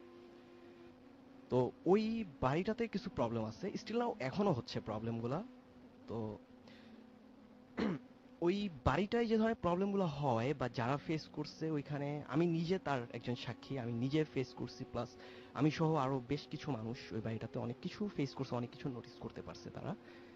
তো রাসেল ভাই, বাড়িটাতে ঘটে যাওয়া কিছু ঘটনা আমি শেয়ার করছি এখন, খণ্ডকালীন ভাবে একটু শেয়ার করছি। তো রাসেল ভাই, আমার নিজের সাথে ঘটে যাওয়া যে ঘটনাটা ওই বাড়িতে প্রথম, সেই বাড়ি ঘটনাটা ঘটে 2014 সালে। হ্যাঁ 2014 সালে আমি সেই বাড়িটাতে যাই। তো ওটা হচ্ছে আমার ফ্রেন্ডের বাসা। তো আমি আমার ফ্রেন্ডের বাসার নিচে গিয়ে আমি আমার ফ্রেন্ডকে কল করি। আমার ফ্রেন্ড ফোন পিক করে বলে যে ঠিক আছে আমি উপরে আছি, তুমি উপরে চলে আসো। একটু বলি রাসেল ভাই, বাড়িটা হচ্ছে 7 তলা, আমার ফ্রেন্ড থাকে 4 তলায়, ওটা ওদের নিজস্ব বাড়ি। আচ্ছা, আমার ফ্রেন্ড বললো যে তুমি 4 তলায় উপরে চলে আসো, দরজা খোলা আছে। আমি কথা মতো উপরে উঠতে থাকি, ফোনটা কেটে দিয়ে আমি উপরে উঠতে থাকি। তো একটু বলি, আমার ফ্রেন্ড আমাকে একটু হিন্টস দিয়ে দিয়েছিল ওঠার সময়। আমার ফ্রেন্ড আমাকে বলেছিল তুমি যখন সিঁড়ি দিয়ে উঠবে তখন সিঁড়িতে যদি তুমি কাউকে দেখো বা তোমার যদি কারোর সাথে দেখা হয়, তুমি তার সাথে কোনো কথা বলবে না, ইভেন তাকে কিছু জিজ্ঞেস করবে না, তুমি চুপচাপ উপরে চলে আসবে। তো আসলে আমি আগেই বলেছি বাড়িটা বেশ পুরাতন বাড়ি, যে কারণে বাড়ির সিঁড়িঘরটা বেশ অন্ধকার থাকতো। হ্যাঁ বেশ অন্ধকার থাকতো দিনের বেলাতেও। আমি যখন সেই বাড়িটাতে গিয়েছি, তো আমার এক্সাক্ট সময়টা মনে নেই, তবে সেটা মাগরিবের আগ দিয়ে হবে, 5টা 5:30 টাইমটা, এক্সাক্ট বলতে পারছি না টাইমটা। আমি যখন সিঁড়ি দিয়ে উঠি রাসেল ভাই, আমি যখন দোতলাতে উঠি, দোতলা থেকে সিঁড়িটা একটু রাউন্ড করা ছিল আর কি, রাউন্ড স্টাইলের ছিল। তো আমি যখন দোতলাটা ক্রস করে 3তলাতে যখন যাব, ঠিক 3তলার ফার্স্ট স্টেপ সিঁড়িটাতেই আমি দেখতে পাই একজন বৃদ্ধার মতো মহিলা বসা। বাট তার চেহারায়, হ্যাঁ বয়স্ক বোঝা যাচ্ছে, কিন্তু তার চেহারায় বা অত একটা বোঝা যাচ্ছে না বয়সের ছাপটা, কিন্তু তার হাতের দিকটা চামড়াগুলো বেশ কোঁচকানো এবং বেশ শুকনো। সে, তার মুখে মলিন একটা হাসি ছিল। সে ফার্স্ট স্টেপটাতে বসা। তো আমি যখন তাকে ক্রস করতে যাব, তখন আমি তার দিকে আরেকবার খেয়াল করলাম, স্টিল সে তখনও বসা। বাট আমি তখনই আমার ফ্রেন্ডের জিনিসটা আমার মাথায় আসলো। আমি আমার ফ্রেন্ডের কথাটা আমি মাথায় রাখলাম। আমার ফ্রেন্ড বলেছিল যে যদি আমার কারোর সাথে দেখা হয় বা আমি যদি কাউকে দেখি, আমি যেন কোনো কথা না বলি বা তাকে যাতে কিছু জিজ্ঞেস না করি। তো যথারীতি আমি তাকে পাশ কাটিয়ে চলে যাচ্ছিলাম। আমি যখন 3তলা থেকে 4তলাতে যখন ফার্স্ট স্টেপে সিঁড়িটাতে পা দিব, তখন দেখলাম যে আমার ফ্রেন্ড সিঁড়িতে দাঁড়ানো, তার হাতে মোবাইলের ফ্ল্যাশ লাইটটা জ্বালানো ছিল। তা আমি আমার ফ্রেন্ডকে দেখে আমি আমার ফ্রেন্ডকে সাথে সাথে জিজ্ঞেস করলাম যে আমি তো নিচের সিঁড়িতে কেউ, ঠিক ইমিডিয়েট নিচের সিঁড়িটাতে আমি কেউ একজনকে বসা দেখলাম, বৃদ্ধার মতো কেউ একজনকে বসা দেখলাম। আমার ফ্রেন্ড বলল যে চোখের ভুল। সে বলল যে এটা আমার চোখের ভুল, আমার ভ্রম হয়েছে, আমি কাউকে ওখানে দেখিনি। আমি জোর করে বললাম যে ট্রাস্ট মি, আমি দেখেছি তাকে, আমি তাকে দেখেছি। সে বলল যে না, আমি বলছি ভুল, তুমি কাউকে দেখোনি। আমি বললাম যে বিলিভ মি, তুমি চলো আমার সাথে, সে এখনো আছে। স্টিল আমি তাকে 1 মিনিট আগে দেখে এসেছি, তুমি চলো আমার সাথে, সে এখনো আছে। বাট আমার ফ্রেন্ড বললো যে ওকে ফাইন, দেখতে হবে না, তুমি আমার সাথে চলো, আমি জানি কে বসা। আমি সাথে সাথে জিজ্ঞেস করলাম কে উনি। তো বললো যে বাসায় চল, পরে বলছি। তো আসলে আমি যথারীতি বাসায় চলে আসলাম, ওর রুমে ঢুকলাম। আমরা, তখন আমি ওকে জিজ্ঞেস করলাম যে আসলে উনি কে। তখন ও আমাকে কিছু অবাক করা ইনফরমেশন দিল, যেগুলো আমি শুনলাম ইনফরমেশনগুলা। যে ইনফরমেশনটাও আমাকে দিচ্ছে যে ওর কথা মতো ওদের এই বাড়িটাতে স্টিল নাও 6 জন পরি, একজন জিন আছেন। স্টিল নাও, এখন এখন পর্যন্ত। তো যথারীতি আমার চোখ কপালে, একটু ভয় পেয়ে গেলাম, একটু ভয়টা পাওয়াটাই স্বাভাবিক, কারণ আমি কেউ একজনকে দেখলাম। তো তখন সে আমাকে আরেকটু বলল যে তুমি যার সাথে দেখা হয়েছে, তুমি যাকে দেখেছো, ইনি এই 6 জনদেরই একজন। তো বুঝতেই পারছেন আমার ভয়ের সীমাটা কোথায়। তো ওই ছিল ঘটনা। তো এই ঘটনার পর্যায়ে ও এক পর্যায়ে আমাকে বলল, সেই পরিদিন নিয়ে কিছু সে আমাকে কথা বলল, যে ওর রুমটাতে আসলে ও একাই থাকে। ও যখন বাসায় থাকে না, ভার্সিটি থাকে বা বাইরে যখন সে থাকে, ওর রুমের ডোরটা লক করে যায়, ওর পার্সোনাল রুমের ডোরটা লক করে যায়। বাট ও যখন বাহির থেকে আসে, ও আসার পরে ওর রুমের দরজার বাহিরে ও যখন লকটা খুলতে যাবে, তখনই ও শুনতে পায় যে বাহিরে 5-6 জন মানুষের মতো, 5-6 জন মানুষের মতো কেউ ভেতরে কথা বলছেন, তারা হাঁটাহাঁটি করছেন। ও কথা শুনতে পায়, যে আপনি জানেন যে 5-6 জন মানুষ এক জায়গাতে কথা বললে কেমন একটা গুম গুম আওয়াজ হয় বা মানুষ এটা বোঝা যায়। বাট ও শুনতে পাচ্ছে কথা বলছে, কিন্তু তাদের কথার ভাষাগুলোর কাছে ক্লিয়ার না। তো ও তড়িঘড়ি করে রুমের লকটা খোলে, ও যখন রুমে ঢোকে, বাট ও কাউকে দেখতে পায় না, ও কাউকেই দেখতে পায় না। ও রুমের সব জায়গাতে সার্চ করে, ইভেন ওর রুমের অ্যাটাচড যে ওয়াশরুমটা আছে সেটা খুলে দেখে, সার্চ করে, বাট সেখানেও কেউ নাই, কোথাও কেউ নাই। কিন্তু ও হঠাৎ করে এক পর্যায়ে ওর মেঝেতেই ওর চোখটা যায়, ওর মেঝের দিকে ওর চোখটা পড়ে, তখন ও মেঝেতে দেখতে পায় কিছু পায়ের ছাপ। লাইক আপনি যদি কোনো ফ্লোরের উপর দিয়ে ভেজা পানি হাঁটেন, যে পানির একটা ছাপ পড়ে থাকে, সেরকম ছাপ, পায়ের ছাপ। বাট সেই পায়ের ছাপগুলো কোনো স্বাভাবিক মানুষের পায়ের ছাপের মতো না। সেই পায়ের ছাপগুলো ছিল স্বাভাবিক মানুষের পায়ের তুলনায় অনেক বড়, অনেক বড়। আর আরেকটু বলে রাখি, ও যখন বাহিরে থাকে, তখন ও বাহিরে যখন ওর রুমটা রেখে যায় যেভাবে, তো ও যখন বাসায় ফিরে আসে, ও টোটালি দেখে রুমের পরিবেশটা চেঞ্জ, টোটালি চেঞ্জ। ও যেভাবে রেখে যায় ওভাবে ও কোনো কিছুই পায় না। পায় না। একটু এলোমেলো থাকলে এসে দেখে ঘরটা গোছানো, কেউ নিজের হুম, হাতে হুম। গুছিয়ে রেখেছে। ও আমাকে যেটা বলেছে, এরকম হয় যে ও ল্যাপটপটা বেডে রেখে যায়, কিন্তু ও এসে দেখতে পায় ল্যাপটপটা টেবিলের উপরে রাখা। বা মাঝে মধ্যে এরকম দেখে ফ্রিজের ডোর ওপেন করা, হ্যাঁ, জানালা বন্ধ থাকলে সেই জানালাটা এসে ওপেন পায়, জানালার পর্দাগুলো সরানো থাকে, এরকম অনেক কিছু করতে থাকে। তো এই ছিল একটা স্টোরি। আর আরেকটা স্টোরি আছে, আমি খণ্ডকালীন বলছি ঘটনাগুলো। এবার যেটা বলছি এটাও নিজের সাথে ঘটে যাওয়া, এবং ওর সাথে প্লাস ওর গার্লফ্রেন্ড, হ্যাঁ, ওর একটা রিলেশন আছে, অ্যাফেয়ার আছে, ওর গার্লফ্রেন্ড, দুজনের সাথে ঘটে যায় এই ঘটনাটা। রাসেল ভাই, এই ঘটনাটা ঘটে 2013-র দিকে। ও আমাকে যেটা বলে, হ্যাঁ 2013-র দিকে, ও এক্সাক্ট মাসটা বা দিনটাও বলতে পারি না, ও হচ্ছে 2013-র দিকে, ওর টোটাল মনে নাই এক্সাক্টটা। ওর গার্লফ্রেন্ড, ওরা ঠিক মাগরিবের সময়ের আগের দিকটাতে, আমরা যেটা 3 সন্ধ্যা বলি, যে সন্ধ্যা হয়ে আসছে, প্রায় অন্ধকার নেমে এসেছে, কিন্তু মাগরিবের আজানটা দেয়নি যে সময়টা, ওই সময়টাতে ও এবং ওর গার্লফ্রেন্ড ওদের ছাদের পূর্ব কর্নার, একেবারে পূর্ব সাইডে একটা কর্নার আছে, ওখানে কিছু ফুলের টব রাখা আছে, ওই জায়গাটা দাঁড়িয়ে ওরা কথা বলছিল। তো কথা বলার এক পর্যায়ে ওরা দুজনই দেখতে পায় যে, দুজনই দেখে যে, হঠাৎ করেই দেখে, ওইখানে আসলে আসার কথা না ওখানে, বা থাকার কথা না, কিন্তু দেখা যায়, এটাই হচ্ছে অবাক করার ব্যাপার, যে দেখা যায় যে ওদের সামনে 6টা কালো বিড়াল বসা, লাইন ধরে একদম। একদম লাইন ধরে এক সিরিয়ালে বসা, লাইন ধরে। এবং প্রত্যেকটা বিড়ালই কুচকুচে কালো, এবং তাদের চোখগুলো রক্ত লাল, এবং তাদের দৃষ্টি তাকানোর ভাবভঙ্গিটা ছিল এরকম যে ওরা বিরক্ত, ওরা খুব রাগ, কোনো একটা বিষয় ওদের খুব ক্ষোভ। হ্যাঁ, খুব আছে, আচ্ছা, ওকে। জিনিসটা ওরা দেখতে পায়। তো হুম, হুম। জিনিসটা ওরা, আমার ফ্রেন্ড যেটা আমাকে শেয়ার করলো, যে আমাকে বললো যে ওরা জিনিসটা খুব বেশি দেখতে পায় না, 15 সেকেন্ডের মতো ওদের চোখের সামনে বিড়ালগুলো ছিল, ওরা ওই জিনিসটার দিকেই খেয়াল রাখে, বিড়ালগুলোর দিকেই খেয়াল রাখে, জাস্ট ওদের চোখের সামনে ওরা 15 থেকে একটু বেশি হবে সেকেন্ডসের মধ্যে বিড়ালগুলো নাই, সেখানে কোনো বেড়ালই নাই। ওরা পুরোটা ছাদ সার্চ করে, কোনো বেড়াল ওরা দেখতে পায় না, কোনো বেড়ালের কোনো অস্তিত্বই নাই ছাদে। তো এটা দেখার পরে ওর মনে পড়ে যে ওদের একটু প্রবলেম আছে, বা বাসাতে একটু সমস্যা আছে। তো ওর গার্লফ্রেন্ডকে নিয়ে তড়িঘড়ি করে নেমে আসে, যে সময়টা খারাপ, আমাদের এখন থাকাটা উচিত হবে না, চলো আমরা চলে যাই। তো ওরা নিচে চলে আসে। রাসেল ভাই, ওইখানেই ঘটনাটা শেষ না, এরপরে যেটা ঘটে, যে আমার ফ্রেন্ড যেটা বলে, সেদিনের পর থেকেই আমার ফ্রেন্ডের যে গার্লফ্রেন্ড, ও ভয়াবহভাবে অসুস্থ হয়। ঠিক সেদিন রাত থেকে শুরু করে তার পরবর্তী 31 দিন পর্যন্ত ওর গার্লফ্রেন্ডের ভয়াবহ জ্বর থাকে, ভয়াবহ জ্বর থাকে। একটু বলে, আমি একটু মিস্টেক করে গেছি, যে ঘটনাটা যেদিন ঘটে, ওরা যে বিড়ালগুলো যেদিন দেখতে পায়, সেদিন রাতে ঘুমানোর পরে সকালবেলা যখন ওর গার্লফ্রেন্ড ঘুম থেকে ওঠে, সে দেখে তার প্রচন্ড শরীর ব্যথা, সে বেড থেকে উঠতে পারতেছে না, বাট সে খুব কষ্ট করে তার ওয়াশরুমে যায়, এবং ওয়াশরুমে গিয়ে সে ঢুকতেই, ওয়াশরুমের ডোরটা খুলতেই, লুকিং গ্লাসটা, সে লুকিং গ্লাসে দেখতে পায় নিজেকে, তার কাঁধে, তার বাহুতে, তার হাতের কবজির কাছটাতে এবং হাতের কবজির কাছটাতে, বাহুতে, কাঁধে এবং মাথার পেছনের দিকে প্রচন্ড রকমের তীক্ষ্ণভাবে কোনো হিংস্র জন্তুর আঁচড়, খামচি দিলে যেভাবে একটা দাগ হয়ে যায় সেরকম একটা দাগ প্রত্যেকটা জায়গাতে, এবং দাগগুলো খুব তাজা, মনে হয় যেন তাকে এই মাত্র দেয়া হয়েছে। হ্যাঁ। রিসেন্টলি দেওয়া হয়েছে। হুম, হুম। তো এরপর থেকে সে অসুস্থ হয়ে যায়। আমি যেটা বলছিলাম যে 31 দিন ভয়াবহ জ্বর, তাকে ডাক্তার দেখানো হয়, বাট কিছুতেই কিছু না। অনেক ডাক্তার দেখানো হয়, অনেক ভালো ভালো ডাক্তার দেখানো হয়, বাট কিছুতেই কিছু হচ্ছিল না।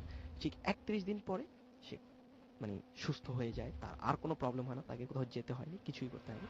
ঠিক 31 দিন জ্বরটা স্টে করেছিল। তো রাসেল ভাই আরেকটা ঘটনা আছে, আমি একটু বলি, যেহেতু খণ্ডকালীন ঘটনাগুলো বলছি। আচ্ছা, এবার এই ঘটনাটা বলার আগে আমার একটা ছোট্ট ব্রেক নিতে হবে, ওকে, এবং ব্রেকের পরে আমরা আবারও ফিরে আসবো, কিছু করার নেই। এবং ব্রেকের পরে আমরা এই ঘটনার যে লাস্টের যে আরেকটা খণ্ডকালীন আরেকটা ঘটনা, সেই ঘটনাটা শুনে আসবো। সেই পর্যন্ত আমাদের সঙ্গে থাকুন। স্টে টিউনড রেডিও ফুর্তি, and don't stop the ফুর্তি। This track was downloaded from FusionBD.com. Bhoot FM. The night comes alive with Graminphone.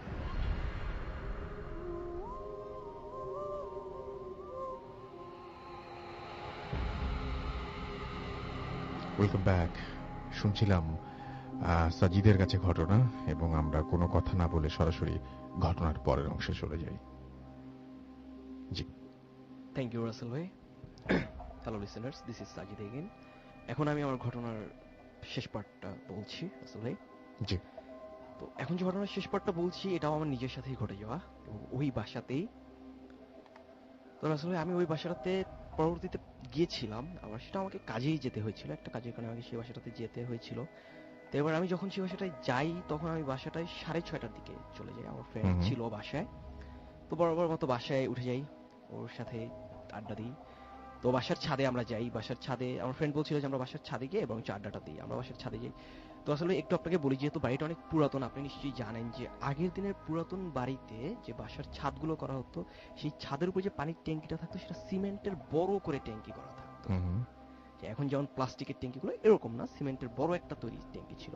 তো আমরা সেই ট্যাঙ্কিটার উপরে বসি উঠে। তখন ঘড়িতে সময় বাজে 7টা, সন্ধ্যা 7টা। তা আমি এবং আমার ফ্রেন্ড দুজনেই সেখানে বসি। তো একটু বলি, আমি যেটা বসেছিলাম, তা আমি মানে উত্তরমুখী হয়ে বসেছিলাম, দক্ষিণটা আমার পিছনে ছিল। তো সেই ছাদের দক্ষিণ পশ্চিম কর্নারে ঠিক বলবো না, ঠিক দক্ষিণ সাইডেই বলা যায়, একটা স্ট্যান্ড ছিল, যেটা আমার থেকে হাত 5-6 পেছনে হবে স্ট্যান্ডটা, রেলিং এর সাথে। তো সেখানে একটা ছোট টিউব লাইট ছিল, আচ্ছা। ছাদটাকে একটু আলোকিত করে রাখার জন্য টিউব লাইট ছিল। তো সেই টিউব লাইটটা জ্বলছিল রীতিমতো। তা আমরা কথা বলছিলাম, আড্ডা দিচ্ছিলাম বিভিন্ন বিষয় নিয়ে। তো আপনি জানেন যে যেহেতু আমি উত্তরমুখী বসেছিলাম আর দক্ষিণ দিকে ছিল সেই লাইট ল্যাম্পপোস্টটা, তো আপনি জানেন যে আপনি যদি লাইটের সামনে বসেন, লাইটটা যদি আপনার পেছনে থাকে, তাহলে অবশ্যই কিন্তু আসলে আপনার ছায়াটা আপনার সামনে হবে। আমি যখন বসেছিলাম, বাট কথা বলার এক পর্যায়ে আমি খেয়াল করলাম আমার নিজের ছায়াটা আমার সামনে নেই, আমার নিজের ছায়াটা আমি দেখতে পাচ্ছি না। তো কোনো কারণে আমি হঠাৎ ঘাড় ঘুরাই, 1 থেকে 2 সেকেন্ডের ব্যবধানে আমি ঘাড় ঘুরাই। ঘাড় ঘুরে আমি আমার ডান পাশে দেখতে পাই, যেটা দেখতে পাই সেটা আসলে কখনোই এক্সপেক্ট করি নাই, বা আসলে চিন্তায় ছিল না। আমি দেখতে পেলাম আমার ডান পাশে বিশাল লম্বা একটি ছায়া, বিশাল কালো লম্বা একটি অবয়ব, যেটা ছায়ার মতো অনেক দূর অবধি, একেবারে সেই ছাদের পূর্ব কোণা পর্যন্ত।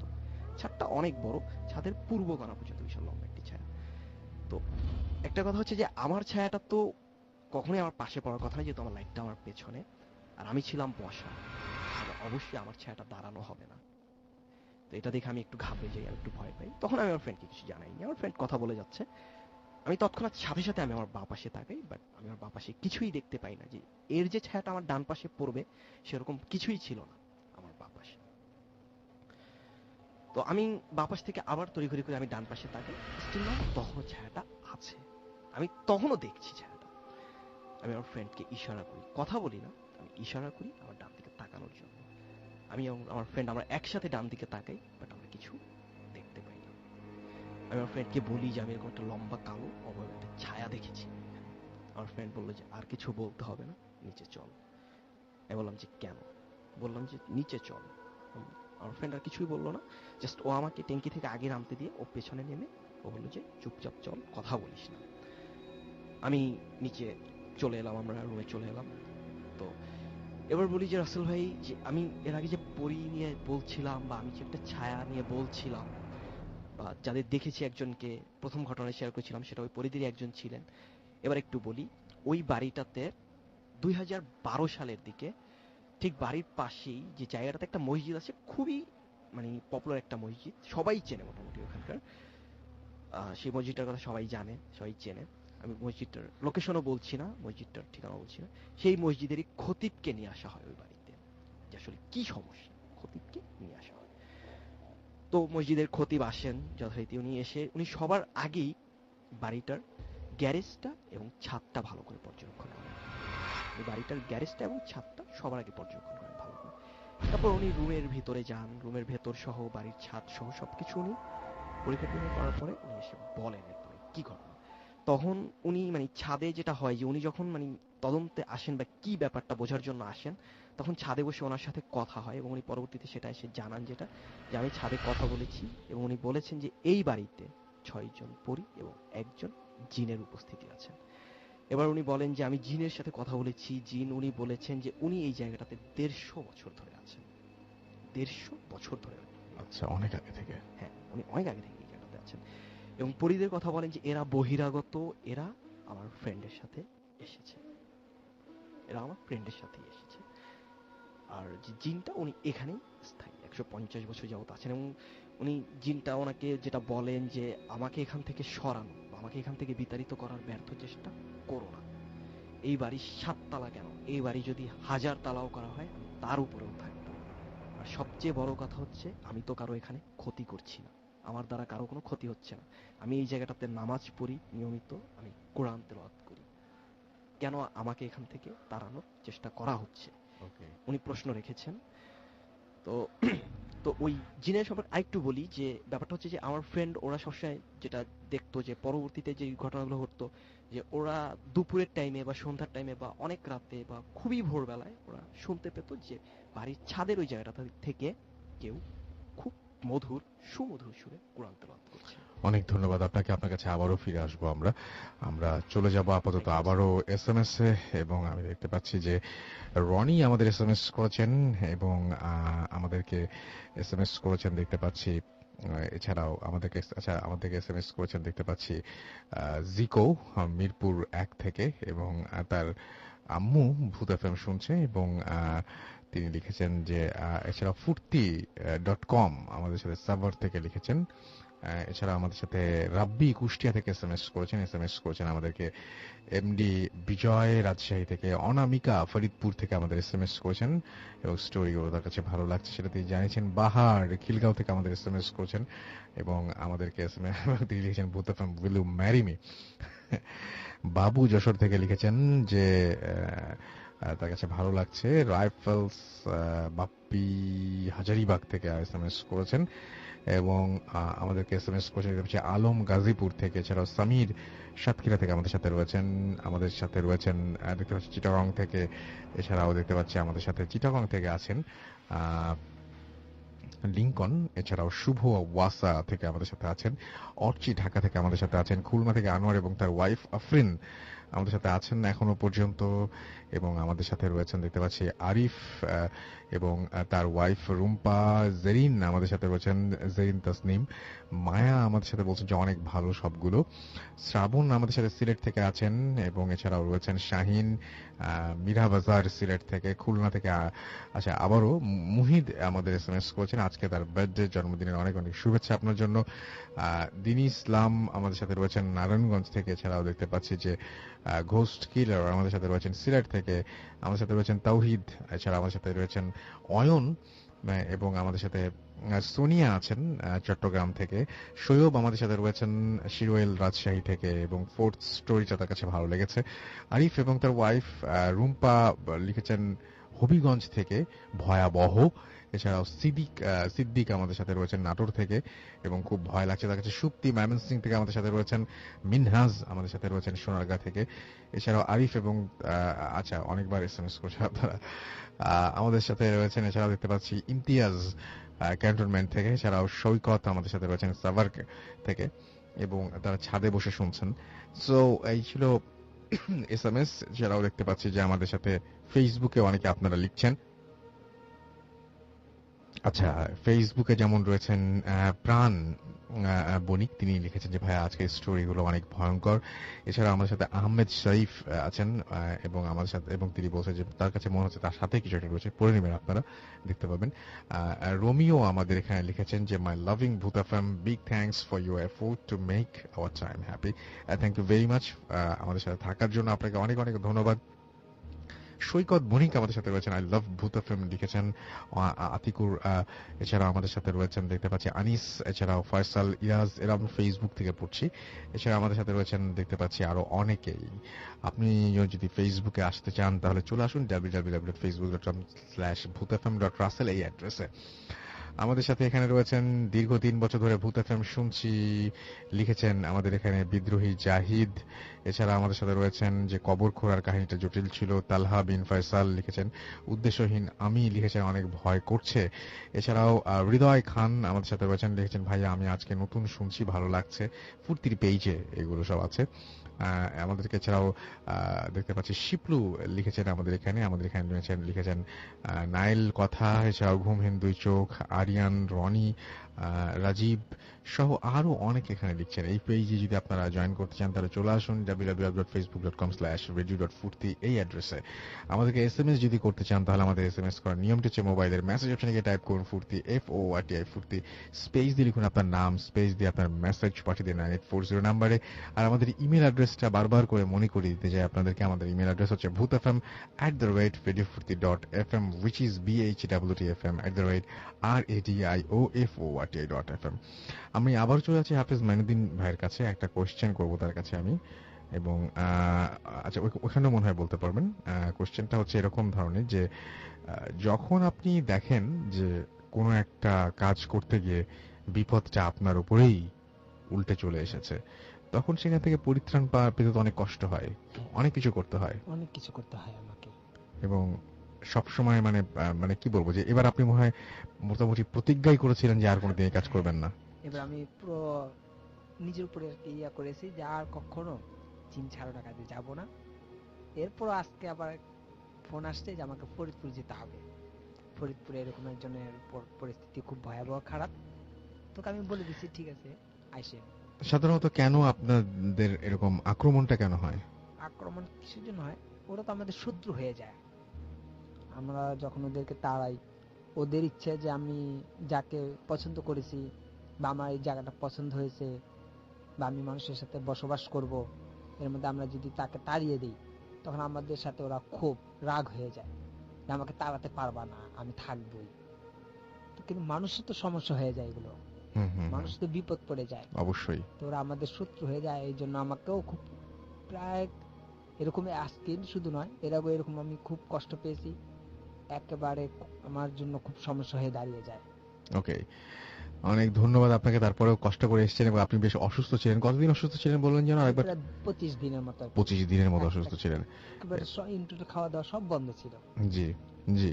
সব বন্ধ। এবং এখনো পর্যন্ত আপনি মোটামুটি এখন তো সুস্থ নাকি? এখন আলহামদুলিল্লাহ এখন মোটামুটি ভালো আছি। আলহামদুলিল্লাহ ভালো আছেন। থ্যাংক ইউ ভেরি মাচ আমাদের সঙ্গে থাকার জন্য। আপনাকে অনেক অনেক ধন্যবাদ, কষ্ট করে তারপরে এসেছেন এই জন্য আপনাকে ধন্যবাদ। এবং আমি আপনার মানে যখন কল দেখি তখনই আমি বুঝতে পেরেছিলাম যে আপনার কাছে কোনো একটা ঘটনা ঘটেছে নিশ্চয়ই, এবং আমি জানতাম না যে এত ভয়াবহ অবস্থা।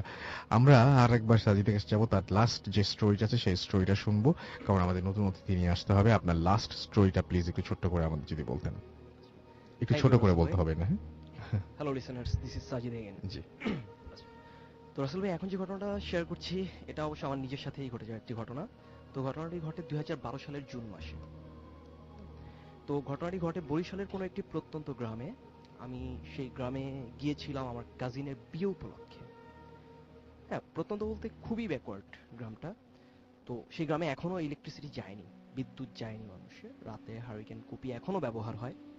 তো ওই গ্রামেরই কিছু মানুষ দেখা যায় যে সৌর বিদ্যুৎ, আপনি জানেন যে সোলার সিস্টেম, যেটা সৌর বিদ্যুৎটা ব্যবহার করে বিদ্যুতের জন্য, অনেকেই এখন ব্যবহার করছে। তো আসলে আমি বলছি যে আমি ওখানে বিয়ে উপলক্ষে গিয়েছিলাম। তো আমরা বিয়েটাতে গিয়েছিলাম আমার খালাতো ভাইয়ের বিয়ে। খালাতো ভাই নাম রাসেল। আচ্ছা, তো আমরা যখন বিয়েতে যাই, তো আমরা বিয়েতে বরযাত্রী হিসেবে যাওয়ার পর আমরা যখন বউ নিয়ে চলে আসি বাড়িতে যখন আমরা চলে আসি তখন আমাদের আস্তে আস্তে অলমোস্ট 4টা বেজে যায় বিকেল। তো আপনি জানেন যে বিয়ে বাড়িতে নতুন বউ নিয়ে আসার পরে গ্রামে খুব উৎসবের একটা আমেজ থাকে। তো আমি এবং বউটু নিয়ে আসার পরে আমরা চিন্তা করলাম যে আমরা বাড়িতে উৎসবের আমেজটাকে একটু বাড়িয়ে তোলার জন্য যদি আমরা একটু মিউজিক সিস্টেম করি তাহলে মানে আমাদের জন্য আরো বেটার হয়। মিউজিক সিস্টেম করতে আমরা ব্যবস্থা করি। তো আমরা চিন্তা করি যে আমরা বাজার থেকে স্পিকার ভাড়া নিয়ে আসবো। তো আমাদের সৌরবিদ্যুতের সাথে আমাদের স্পিকারটা চালানোর জন্য আমাদের কিছু তারের দরকার পড়ে। তো আমরা সেই বৈদ্যুতিক তার নিয়ে আসার ব্যবস্থা করি এবং সেই বৈদ্যুতিক তার কানেক্ট করার জন্য একজন মিস্ত্রি রাখা হয়। তো আমরা যখন বাজারে চলে যাই স্পিকার ব্যবস্থা করতে তখন আমাদের মিস্ত্রি বাড়িতে আগেই চলে আসেন, উনি ওয়েট করতে থাকেন। তো আমার বাড়ি থেকে আমাদেরকে বারবার ফোন দিচ্ছিল যে তোমরা একটু তাড়াতাড়ি চলে আসো, মিস্ত্রি বসে আছে। তো আমার কাজিন আমাকে বললো যে যেহেতু মিস্ত্রি বসে আছে তুমি তারটা নিয়ে বাড়িতে চলে যাও, আমি স্পিকার নিয়ে একটু পরে আসছি। তো আমি আসলে যথারীতি তার নিয়ে বাড়ির দিকে রওনা হইতে একটু বলি বাড়ি থেকে বাজারটা ছিল 4 কিলোমিটার দূরে। তা আমি রিক্সা করে বাড়িতে ফিরছিলাম। তো 3.5 কিলোমিটার পথ আসার পরে রিক্সাওয়ালা আর যাবে না, কারণ বাকি আধা কিলোমিটার রাস্তা ছিল পায়ে হাঁটা কাঁচা পথ। তো আমি যথারীতি রিক্সাওয়ালাকে বিদায় করে দিয়ে আমি হাঁটা শুরু করলাম। তো গ্রামের রাস্তা একেবারে আমি হাঁটতেছি। তো তখন সময়টা আমার এক্সাক্ট মনে নেই, 5টা 20 হবে, খুব নির্জন। আপনি জানেন সন্ধ্যার আগ মুহূর্তটা গ্রামে খুব নির্জন থাকে। আমি যখন সেই মাটির রাস্তা ধরে হাঁটছিলাম তো আমি বাড়ি থেকে প্রায় 100 মিটার দূরে চলে আসছি প্রায়। তা আমি যে জায়গাটাতে চলে আসছি আসলে সেই জায়গাটাতে রাস্তার পাশে, আমার রাস্তার ডান পাশে ছিল একটি ছোট ডোবা যেটাতে হাঁটু সমান পানি ছিল, আর রাস্তার বাঁ পাশে ছিল একটি পানের বরজ যেখানে পান চাষ করে গ্রামে। সেই পানের বরজ থেকে 2টা স্টেপ আগে ছিল একটি তাল গাছ। তো রাসেল ভাই আমার সাথে ঘটনাটা সেইখানেই ঘটে। তো সেই তাল গাছ, আমি যখন সেই তাল গাছটা থেকে 2টা স্টেপ পেছনে, ঠিক তখনই আমি দেখলাম যে আমার পেছন থেকে একটি কালো বিড়াল দৌড়ে এসে আমার সামনে এসে আমার পথ আগলে দাঁড়ালো। ঠিক আমার থেকে 2 স্টেপ সামনে এসে বিড়ালটা পথ আগলে দাঁড়ালো। কালো কুচকুচে একটা বিড়াল, চোখ রক্তে চক্ষু লাল। তো আমার ওর মানে চাহনিটা দেখে ভাবলাম যে ও খুব বিরক্ত, আমার আশাটা ও পছন্দ না, আমার পছন্দ হয়নি। তা আমি ওকে দেখে আমি একটু তাড়া দিলাম সরে যাওয়ার জন্য, কারণ আমাকে যেতে হবে। আমি তাড়া দিতে বিড়ালটা এক চুলও নড়লো না, আমি বিচলিত হইনি। তারপর আমি যখন এক পা আগালাম তো দেখলাম যে বিড়ালটা এবার দৌড় দিয়ে আমার বাঁ পাশে চলে গেল সেই তাল গাছটার নিচে। আমি ভাবলাম যে চলে যাবে হয়তো। আমি আবার এক পা যখন বাড়ালাম তখন দেখলাম যে বিড়ালটা এবার দৌড় দিয়ে আমার ডান পাশে চলে গেল। আমি এবার একটু বিচলিত হলাম যে কি ব্যাপার, সে বারবার সামনে দিয়ে আসা যাওয়া করছে কেন। এবার একটু অস্বাভাবিক লাগলো আমার কাছে। তারপর আমি এখানে দাঁড়িয়েছিলাম, আমি যখন 3rd টাইম স্টেপ নিলাম চলে যাওয়ার জন্য, এবার বিড়ালটা ডান পাশ থেকে আমার বাঁ পাশে চলে গেল। এবার আমি ভয় পেয়ে গেলাম, আসলেই ভয় পেয়ে গেলাম। তো এবার দেখলাম যে বিড়ালটা দৌড়ে এবার ডান পাশ থেকে সে যখন বাঁ পাশে গেছে সে এবার আর তাল গাছের নিচে দাঁড়ায়নি, সে এবার ডাইরেক্ট তাল গাছ থেকে ওঠা শুরু করছে সোজা। তো কিছুটা দূর ওঠার পরে সে আমার দিকে ঘুরে তাকাইছে, আমি তখন ওই জায়গাতে স্টিল দাঁড়ানো। তো সে আমার দিকে ঘুরে তাকানো, সে রক্তলাল চোখ নিয়ে সে আমার দিকে একবার তাকিয়ে আবার সে উপরে উঠে চলে গেল। তাই ভাবলাম যে চলে গেছে, এবার আমি স্টেপ নিলাম চলে যাওয়ার জন্য। ঠিক যখন আমি স্টেপ নিতে যাব তখনই আমি যে জিনিসটা দেখলাম সেটা দেখার জন্য আমি কখনোই প্রস্তুত ছিলাম না। আমি দেখলাম যে তাল গাছ থেকে ঠিক মানুষের মতো কেউ একজন সাদা কাপড় দিয়ে মোড়ানো, মাথার দিকে সাদা লম্বা ঘোমটার মতো টানা, সে তাল গাছ